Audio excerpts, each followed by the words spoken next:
ना तो तुम लोक में किसी के प्रसन्नता के लिए भी उपाय करो कि ये राजी हो जाए वो राजी हो जाए। सच्ची कहते हैं, एकमात्र भगवान का जिसने आश्रय लिया और भजन कर रहा है, उसके सिवा आप कुछ और उपाय करके लाख प्रकार से देख लो, कोई राजी नहीं हो सकता। लाख उपाय कर लो, ये अनुभव की बात कह रहे हैं, नहीं, आप फंसते चले जाओगे दूसरे के राजी करने में, और वो कभी राजी नहीं होगा। अगर राजी होने की बात है तो एकमात्र जो प्रभु का भजन करते हैं, ईमानदारी से जो धर्म में चलते हैं, वही राजी हो सकते हैं। प्रभु से विमुख को त्रिभुवन की राज्य लक्ष्मी मिल जाए तो भी वो राजी नहीं हो सकते। चाहे जितना आप उनके प्रति प्राण समर्पित कर दो, कभी राजी नहीं हो सकते। अगर ये बात याद रखोगे तो कभी दुखी नहीं होगे, क्योंकि आप गलती कर रहे हो। हमने उनके प्रति इतना किया, वो हमारे प्रति ऐसा नहीं कर रहे। तो पहले सत्संग में बात सुन लो और मान लो। अगर किसी के राजी करने के लिए आपने अपना अमूल्य समय दिया भगवत भजन छोड़कर, तो कभी राजी नहीं होगा। चाहे प्राण दे दो उसके प्रति तो भी राजी नहीं होगा। ये माया है। यदि अपनी निष्ठा में रहे, धर्म में रहे, भजन में रहे, तो सब राजी हो जाएंगे और तुम निर्भय हो जाओगे। और अगर दूसरे को राजी करने की कोशिश की, प्रभु का भजन छूट गया, तो तुम भयभीत हो जाओगे और वो राजी नहीं होगा। बिल्कुल परम सत्य बात, ये लिख लो, हृदय में लिख लो। ये अध्यात्म है, तुम्हारे बचाने के लिए है, तुम्हें सुख पहुंचाने के लिए है, तुम्हें जीवन मुक्त करने के लिए है। हे सखे, हे मित्र, ना जनरंजनम कुरु। लोगों की वृत्तियों को राजी करने में अपना समय नष्ट मत करो। प्रभु को राजी करने में अपने समय को सार्थक करो। तो जा पर कृपा राम की होई, तापर कृपा करे सब कोई। एक राजी हो गया तो विश्व ब्रह्मांड राजी हो जाएगा। और एक से विमुख होकर विश्व को तुम राजी करने की कोशिश करो, कभी राजी नहीं होगा। इसलिए न जनरंजनम करो। किसी की राजी होने के लिए अपने अमूल्य समय को नष्ट मत करो। धर्म पूर्वक व्यवहार करो और निरपेक्ष हो जाओ। राजी रखो हरिजू को, प्रभु को। न कुरु कदिंद्रियाणाम, इन दुष्ट इंद्रियों को मनोरंजन मत करवाओ। न कुरु कदिंद्रियाणाम, इन इंद्रियों को छोड़ो मत मनोरंजन करने के लिए। ये बहुत दुष्ट है, सच्ची मानिए। ये केवल हृदय जलाती रहती हैं। कुछ नहीं है पूरे त्रिभुवन में, कुछ नहीं है। एक भगवान के सिवा आनंद नाम की चीज नहीं है। मन मलिन है, इंद्रियां मलिन है, इसलिए आपको ऐसा लगता है इसमें आनंद है। नहीं, सच्ची मानिए, एक दिन जब आनंद का आपको अनुभव होगा प्रभु के जनित, तब आप देखोगे तो त्रिभुवन में कहीं कोई आनंद नाम की चीज नहीं। जैसे सुबह सूर्य उदय के समय जब हम गंगा किनारे चलते थे, तो आगे रेत में ऐसा भ्रम हो जाता था कि निर्मल जल भरा हुआ है। मरुभूमि में रेत में ऐसा लगता था निर्मल जल भरा हुआ है। और जब ये लगता कि अब रास्ता बदलें, पर लगता चलो आगे तक चलते हैं, और जब जाते तो रेत मिलती तो लगता है यहां तो जल दिखाई दे रहा था। सूर्य की किरणों से मरुभूमि में जल का भ्रम हो जाता है, तो मृग दौड़ता हुआ मर जाता है, लेकिन उसकी प्यास नहीं बुझती। ऐसे ही मेरी इंद्रियां, मेरा मन इन दिखाई देने वाले सुखों में महान दुख है, ये जान नहीं पाती, और इनके भोगने में पूरा जीवन नष्ट कर देती। मनोरंजन, केवल मनोरंजन। मन 5 ज्ञानेंद्रियों के साथ भोगों में रंजन कर रहा है। कह रहे हे सके ना कुरु कदिंद्रियाणाम, इन इंद्रियों को मत छूट दो, नहीं तुम्हारे जीवन को नष्ट कर देंगी। सदा विधेय बहुगंजनम, जैसे बने वैसे इनकी विषयों से प्रीति को तोड़ दो।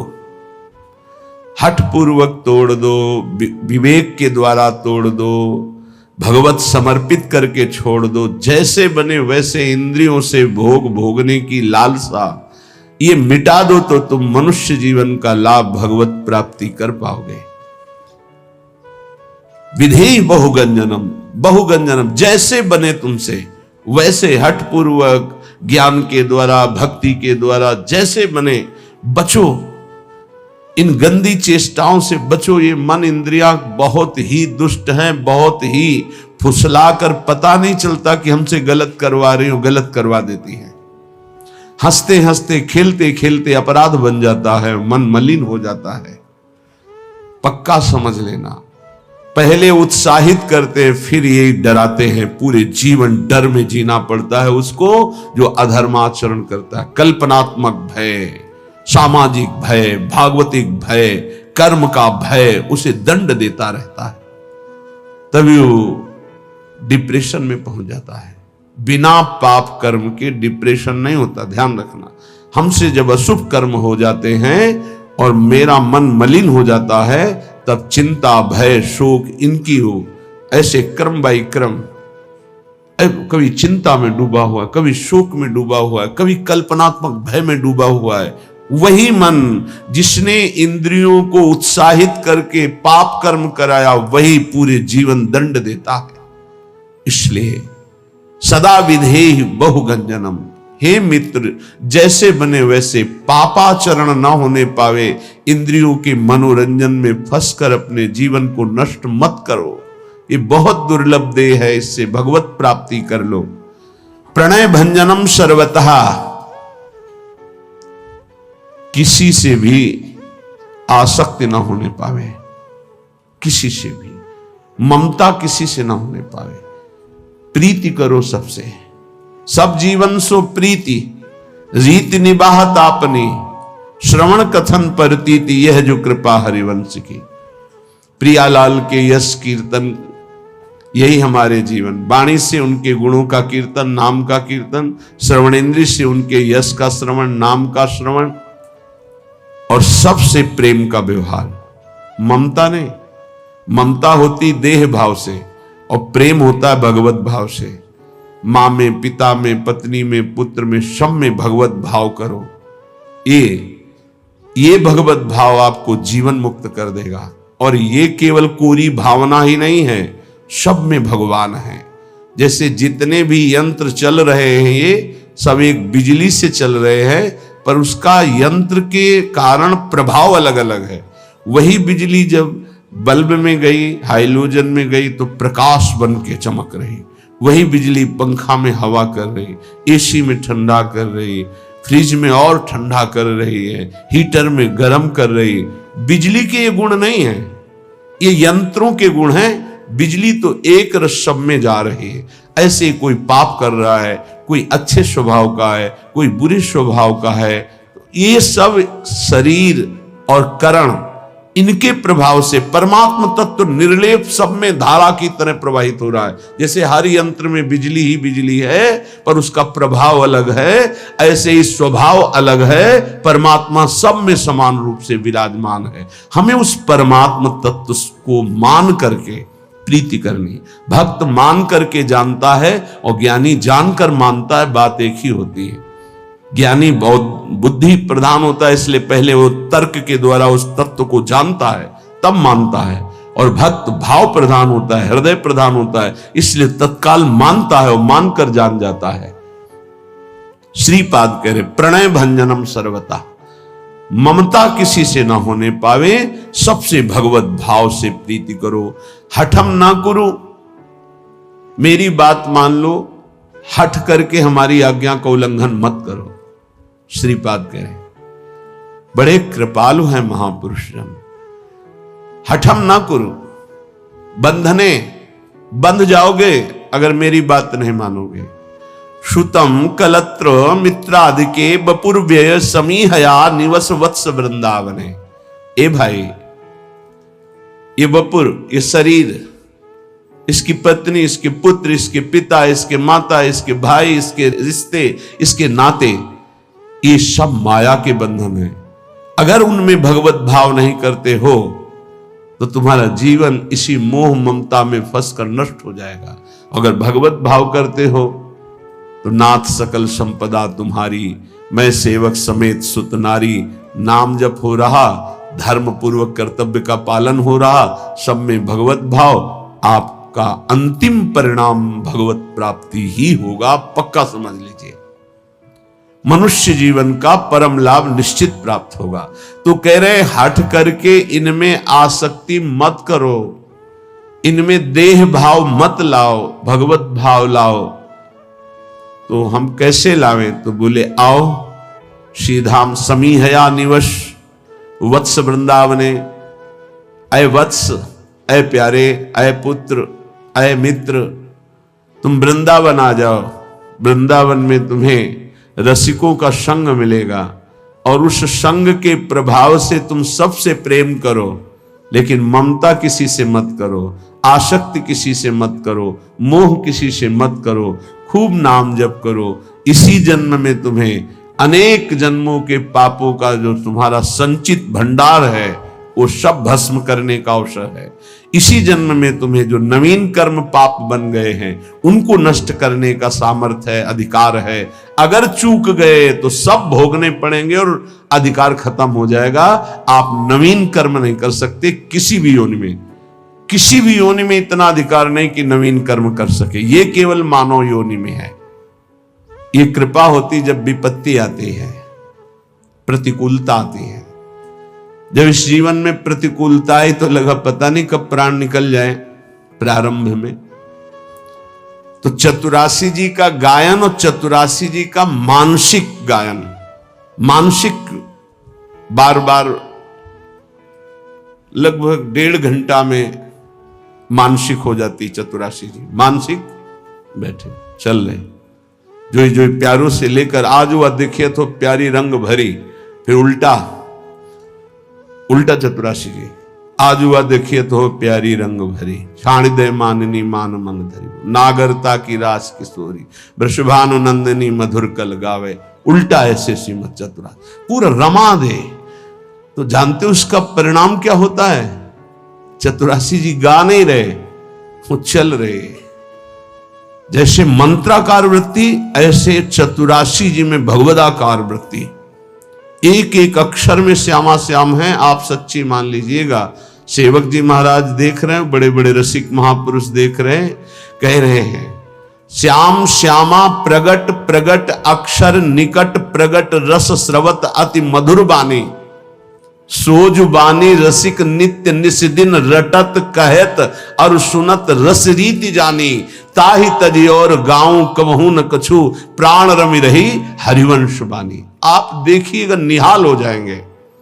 वाणी जी के गायन, वाणी जी का चिंतन, वाणी जी का बार बार पद दोहराना। हम कह रहे हैं और पद नहीं याद, एक कोई पद याद कर लो, उसी को जैसे हम मंत्र 108 बार जपते हैं उसी को आप बार बार कीजिए। देखिए आपके अंदर कैसा आनंद और कैसा प्रकाश होता है प्रेम का। चतुरासी जी चतुरासी जी चतुरासी जी। आचार्य कृपा से, इष्ट कृपा से ऐसी हमको अमोघ वस्तु मिल गई है, बस पाए रतन चिन्हो नहीं दीन्हो करते डार। प्रपंच की बातें करने में जबान को कितना सुख अनुभव कराते हो आप, लेकिन चतुरासी जी एकांत में गुनगुनाने में नहीं। अगर हमें आचार्य कृपा से विरक्त मार्ग मिला है या वैष्णव धर्म मिला है तो हम उसमें अपनी वृत्तियों को समर्पित करें। हमारे पास ये बहुत बड़ी सामग्री मन को वश में करने के लिए। चतुरासी जी का गायन पक्का समझो, पक्का। गुरु आज्ञा पर लगे तो ये बात समझ में आई, नहीं बस पहले ये था कि गा लेते हैं, उनकी इच्छा आज्ञा है कि गा लो तो गा लेते हैं। फिर उसका जब गुरु कृपा से प्रभाव नशा चढ़ा तो अब जी नहीं सकते उसके बिना। और जी क्या सकते हैं भाव? जैसे श्वास चल रही है ऐसे रुका। कै वाणी हरिवंश की कै हरिवंश है, नाम इसके अलावा कोई आधार ही नहीं। सेवक शरण सदा रहे अनत नहीं विश्राम। तो बोले तज्जीवेशु, ओहो जिसका ये जीवन बन गया है वो जीवित ही इसी से है। धिक्कार है ऐसे साधक को और ऐसे शरीरधारी को जो भगवत विमुख मिनट गंवा दे, समय गंवा दे। बहुत बहुत कड़ुआ जीवन होता है, बहुत पश्चाताप का जीवन होता है जो जिसमें भजन नहीं होता। सच्ची माने जिसमें नाम जप नहीं है, नाम कीर्तन नहीं, गुण कीर्तन नहीं, वो कैसे जीवित रहते हैं? यही एक बार किसी ने कहा कि भजन नहीं होता है, तो हमने कहा होता फिर क्या है? आज तक हमें यही समझ में नहीं आया कि भजन नहीं होता तो होता क्या है अंदर। तब फिर विचार में आता है कि जो किया है वो उसी का चिंतन करते हो, भजन किया नहीं तो भजन छूट जाए, ऐसा हो कैसे सकता है? ये बात हमारी समझ में नहीं आती कि भजन छूट गया और आप जीवित हैं, आप खा पी रहे हैं और आपका भजन छूट रहा है, मतलब अभी भजन का रंग नहीं चढ़ा है। भोजन, पानी, जीना, नींद, ये सब दुश्वार होने लगता है।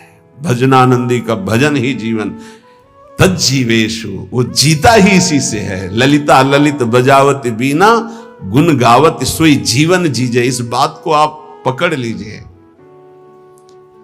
10 वर्ष गुरुदेव भगवान के समीप रहकर उनकी चेष्टाओं को, एक एक चेष्टाओं को बहुत गंभीरता पूर्वक, क्योंकि महापुरुषों का संग पहले से होता रहा, ज्ञानी महापुरुषों का, तो एक एक चेष्टाओं को देखा। एक मिनट भी गुरुदेव कभी, एक मिनट भी कभी प्रियालाल से मिले, प्रसाद पा रहे हैं तो दृष्टि कहीं और है, पता चल रहा है। प्रसाद पा के टहल रहे हैं तो लताओं की तरफ से देख रहे, गुनगुना रहे हैं, बस ऐसे अंगुलियां ऐसे ऐसे हो रही, पद चल रहा है। अगर मौन में है, गले में हरकत हो रही, यहां मंत्र चल रहा है एक क्षण के लिए भी। और नित्य पद के गायन करते हुए सब ठीक, 4 बजे से 6 बजे तक केवल पद गायन की सेवा थी, केवल पद गायन की। ब्रजनोत्तर बनी मिश्र भावना, देख सखी राधा बन की ली, बस एक शब्द जी, पूरा पद, फिर धीरे से एक शब्द। क्या इन पदों में महासुख है। मान लीजिए, आप औषधि मान करके इसको स्वीकार कर लीजिए।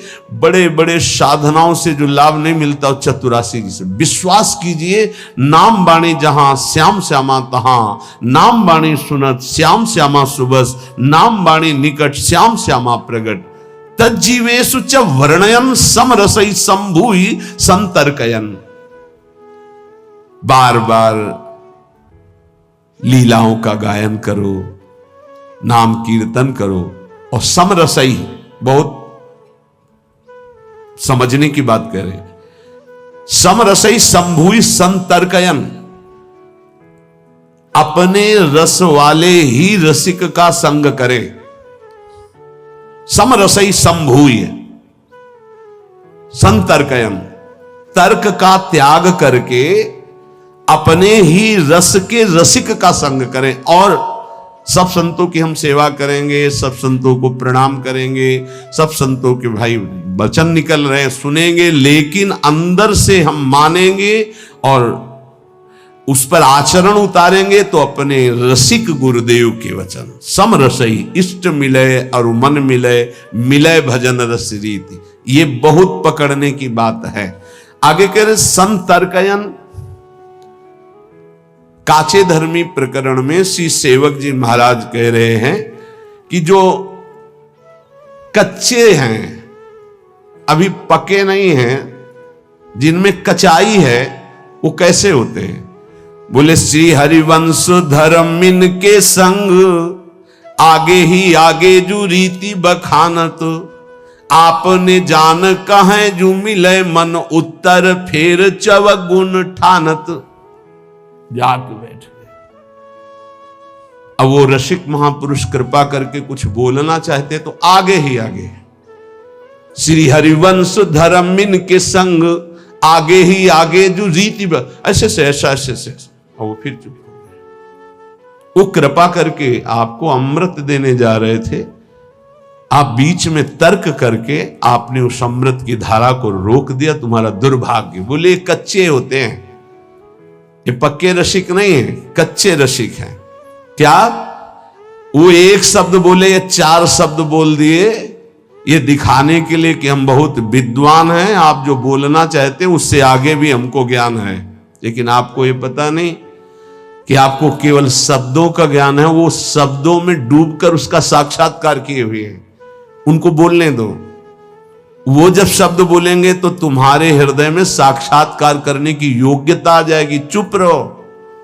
लेकिन वो देहाभिमानी, वो कच्चाई उसको चैन से नहीं बैठने देती, वो आगे ही आगे फर्राटे भरने लगते हैं, ऐसे से ऐसा, ऐसे वो शांत हो जाता। घाटा हो गया हमारा।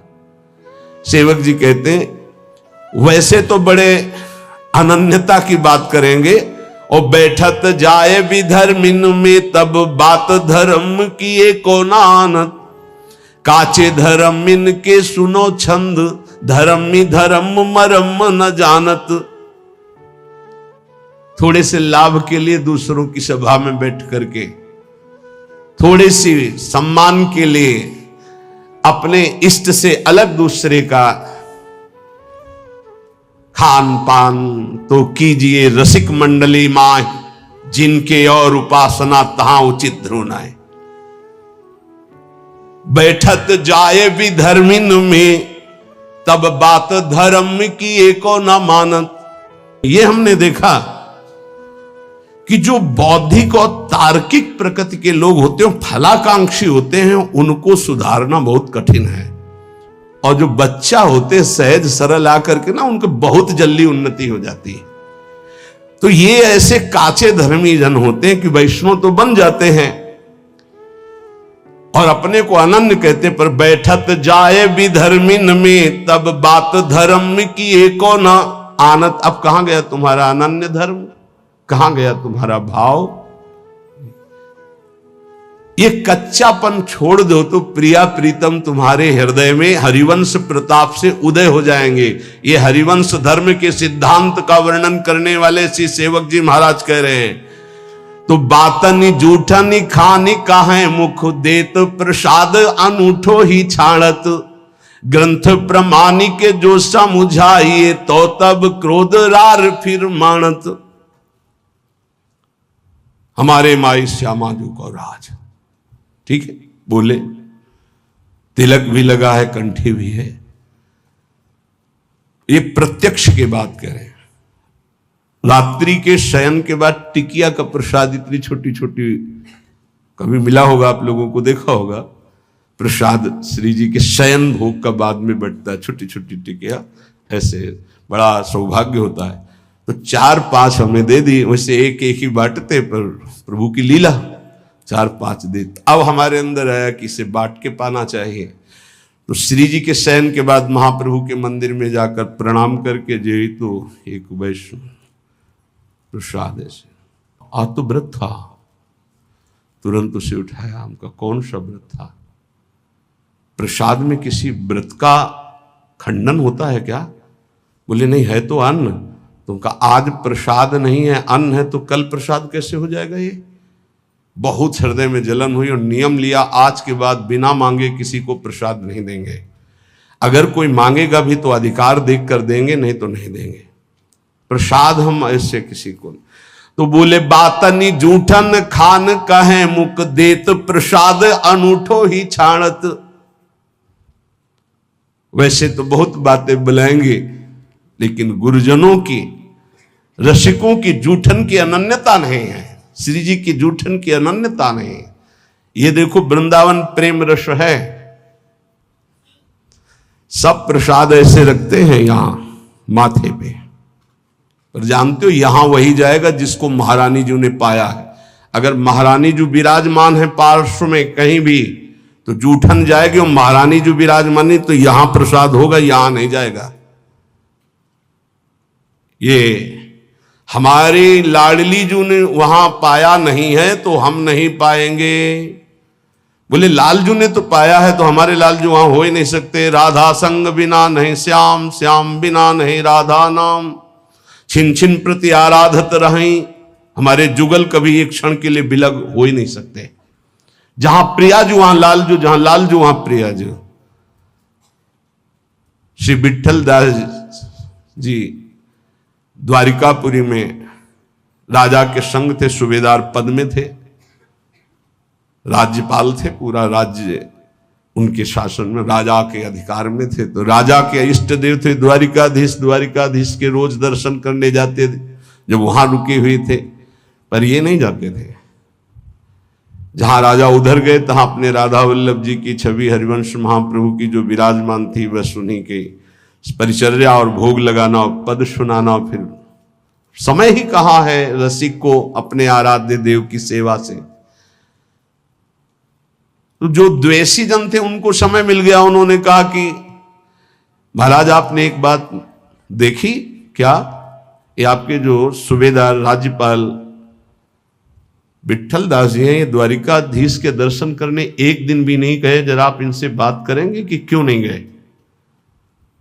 वो उनकी दृष्टि गई, हाँ और तो सब पार्षद साथ रहते, वो साथ नहीं रहते, बुलाओ उनको सभा में बुलाया। हर समय राधा वल्लभ श्री हरिवंश, राधा वल्लभ श्री हरि। वो ऐसे अनन्य थे, जब महाप्रभु के पास यह आदेश आया कि अगर इनको राज्यपाल पद की सेवा दी जा रही हो, अगर ये करेंगे तो लाखों का उद्धार हो जाएगा, क्योंकि महाभागवत है। महाप्रभु ने कहा ठीक है आप जाइए। तो उनका प्रभु आपकी आज्ञा हमारे लिए सर्वोपरि है, आप अगर आज्ञा कर दे तो सब कुछ वहीं वृंदावन है जहां आपकी आज्ञा है। पर प्रभु दो बातों के बिना हम जीवित नहीं रह सकते, एक तो आपका दर्शन और दूसरे आपकी जूठन। महाप्रभु उनका दोनों मिलेंगे।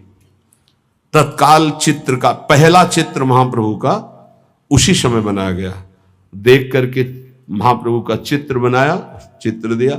और राज्यपाल के पद पे तो घोड़ों की ऐसी व्यवस्था थी कि मंगला, राजभोग और शयन भोग तीनों महाप्रभु का उच्छिष्ट विट्ठलदास जी को रोज पहुंचता था, रोज का। बड़े भाग्यशाली जिनको गुरु का उच्छिष्ट मिले, जिनको आचार्य का इष्ट का उच्छिष्ट मिले, बड़े सौभाग्य की बात है।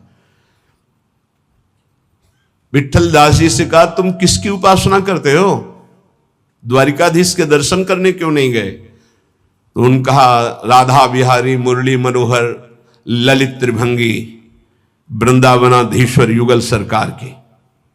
तो बोले ये क्या श्री कृष्ण नहीं है द्वारिकाधीश। बोले हम कम मना करते हैं। बोले फिर दर्शन के लिए क्यों नहीं गए। बोले यहां हमारी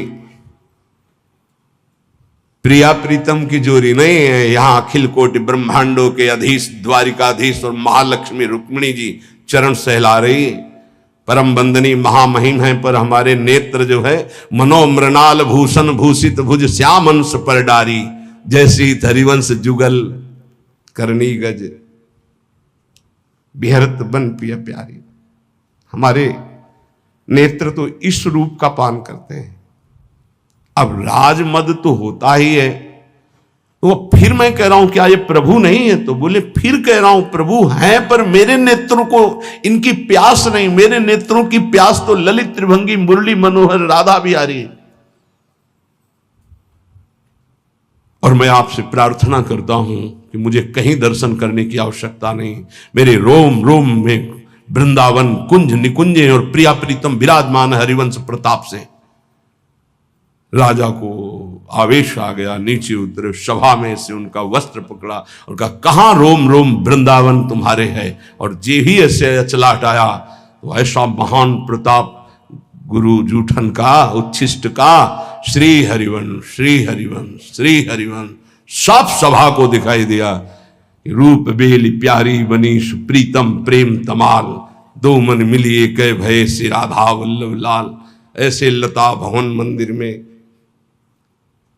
देखो कैसा महापुरुषों के प्रति द्वेष करने वालों को भी भगवत साक्षात्कार हो रहा है। कांप गए, चरणों में साष्टांग गिरे, बोले आज से आपको कोई राजकाज नहीं, मैं नित्य दर्शन आपके श्री चरणों के करने आऊंगा। तो बातन जूठन खान कहे मुख देत प्रसाद अनूठो ही छाड़त, ग्रंथ प्रमाण के जो समझाइए तो तब क्रोध रार फिर मानत। खान पान ये नियम ले लीजिए, खान पान तो कीजिए रसिक मंडली माए, जिनके और उपासना तहां उचित ध्रुवनाए। महापुरुष जन अपनी चेष्टाओं के द्वारा, अपने वचनों के द्वारा वही मार्ग प्रशस्त करते हैं जिससे रस की प्राप्ति होती है। अब कोई भय का विषय नहीं रह जाता, क्योंकि जिसमें हमारे महापुरुष मार्ग में चलते हैं, हमारी क्षमता नहीं है लेकिन हम उसी मार्ग के पथिक हैं। अपनी स्वामिनी जो ने जा नहीं पाया, बस वहां हमें देखना, अगर राधा नाम भी विराजमान है तो हम पालेंगे। अगर राधा नाम भी नहीं विराजमान है तो फिर या तो राधा रूप या तो राधा नाम, अन्यथा नहीं। सेवक जी महाराज कह रहे हैं कि तच्छिन छाड़ी प्रेम की बात ही फेरी जाति कुल रीति प्रमाणत। ये कच्चे धर्मी जो होते हैं ये फिर जाति पक्ष में, कुल पक्ष में ऐसे वार्ता करने लगते हैं। प्रेमी जन, रसिक जनों की कभी भी जाति पक्ष की बात नहीं देखी जाती है, ध्यान रखना। अभी आप पीछे रोज जो सत्संग सुनते हैं, परम महाभागवत कालिदास जी का जो थोड़ा चरित्र में बताया था कि भक्त उच्छिष्ट के लिए उन भगत का ऐसे गांव में जैसे झाड़ू भगत का, वो बहुत चतुर्वर्ण के थे, उनको आम पवाया और उच्छिष्ट सोचा कैसे मिले, तो ऐसे तो दे नहीं सकते थे वो, तो प्रणाम करके जाने की बात करके पेड़ के नीचे छुप गए। जब उन्होंने गुठली फेंकी तब उठाकर उसे, जानते हो महाप्रभु चैतन्य देव इनको कितना प्यार करते थे और कहते थे वैष्णव के बीच में कि भक्त चरणामृत, भक्त चरणरत, भक्त उच्छिष्टामृत का महत्व अगर जानना है तो कालिदास जी से जानो। ऐसा उनका प्रेम के मार्ग में जब रसिक जनों की शरणागति मिल गई तो फिर हमको भक्तों में ये नहीं देखना कि किस जाति के। अगर ऐसा शब्द आता है और ऐसा भाव रखते हो तो आपके सुकृत नष्ट हो जाएंगे, परमार्थ में नहीं। अगर कंठी है, तिलक है, वैष्णव वेश है, नाम मुख में है तो अहो वत्सो पचतो गरीयाम यज्ञभाग्य वर्तते नाम तुभ्यम। स्वपच वाल्मीकि जी से राजसूय यज्ञ की पूर्णता हुई महाभारत में, इस पर ध्यान दीजिए। दैन्य निरंतर भगवद आश्रित और नाम जापक से बढ़कर विश्व में कोई नहीं। वो कोई भी कहीं किसी भी कुल में प्रगटा हो, वो परम वंदनीय, परम पूजनीय है। वो जगत पावन करने वाला धन्य कुल है। सो कुल धन्य उमा सुन जगत पूज्य सुपनीत। धन्य सो तात धन्य सो माय संतत सकल सुनो चित लाए श्री हरिवंश प्रताप जस। ये कच्चे धर्मी जन फिर वहां लड़ाई झगड़ा और कड़वी बात कहने लगते हैं जाति पक्ष कुल रीति की। धर्मिन मांझ प्रसन्न है बैठत जाए विधर्मिन मांझ उपासत। ये अपने धर्मियों के बीच में ऐसे बैठते हैं मानो बहुत अच्छे बड़े रसिक हों, पर ये उपासना विधर्मियों की करते हैं, धन के लिए, भोगों के लिए। ये कच्चे धर्मी हैं। श्यामा श्याम का अनन्य केवल महारानी जो से ही उसका भरण पोषण होता है। कोई भी भक्त किसी भी प्रभु के नाम रूप का हो, ऐसे हाथ फैलाने वाला भक्त तो हो ही नहीं सकता, पक्का नहीं हो सकता। ये ऐसे नहीं हो सकता। भगवान के दास को ऐसे करते नहीं पाया गया है, ऐसे करते ही पाया गया है। भिक्षान्न के सिवा ऐसे करने का अधिकार साधक को नहीं है, भगवत दास को नहीं है। जथा लाभ संतोष सदा का हो सो कछु न चाहूंगू, जैसे मेरे आराध्य देव रखे, चाहे वो गृहस्थ हो चाहे विरक्त हो। बोले लालच लागी जहां जैसे तहां तैसे सोई सोई तीन मध्य प्रकाशत। 500 रुपये वहां दक्षिणा मिलेगी, रसगुल्ला रबड़ी खाने को मिलेगा, भंडारा है, टिकट लिया चले गए। किसका भोग लगा है, कौन पवा रहा है, किस भाव से पवा रहा है, कोई मतलब नहीं। देखो जो विरक्त जन है उनका तो उदर पोषण कहीं ना कहीं से होता ही है, वो बात एक अलग कोटि की है। लेकिन प्रायः बहुत ध्यान देने योग्य बात है कि संत जनों का भंडारा कोई बिरला ही ऐसे करता है जैसे अपने पुत्र को पवाया जाए। पुत्र को पवाने में न पुण्य की भावना होती है न किसी तरह के अन्य लाभ की। मेरा पुत्र पाले यही हमारी सुखवृत्ति है, तो ये संत जन पाली हमारा सौभाग्य। ऐसे कोई बिरला पवाता है, नहीं तो किसी के पधारने का पवाता है, या कोई पाप हो गया तो पवाता है, या कोई नाना प्रकार के कुकर्म हो गए तो बोले संतों को पवा दे, सब माफ हो जाएगा। बहुत होश में उसको भोगना पड़ता है। किसका भंडारा हो रहा है, किस हेतु से हो रहा है, किसका भोग लगेगा, ये 3 बातें ध्यान रख करके ही विरक्त को तो कहीं ना कहीं पाना ही होगा। और पाने के बाद दक्षिणा लेने का अधिकार नहीं। क्यों? क्योंकि प्रसाद पाना तो उदर पोषण के लिए ठीक है हमें। और अब बड़े बड़े भेंटे, बड़े बड़ी वस्तुएं नहीं। अच्छा, बोले ठाकुर सेवा के लिए तो लेना, तो ठाकुर सेवा हमारे भाव से होती है। हमारे रसिकों ने ठाकुर सेवा कैसी बताई अपने लोगों को? दोना में पानी भर के रख दिया, 3 दोना में।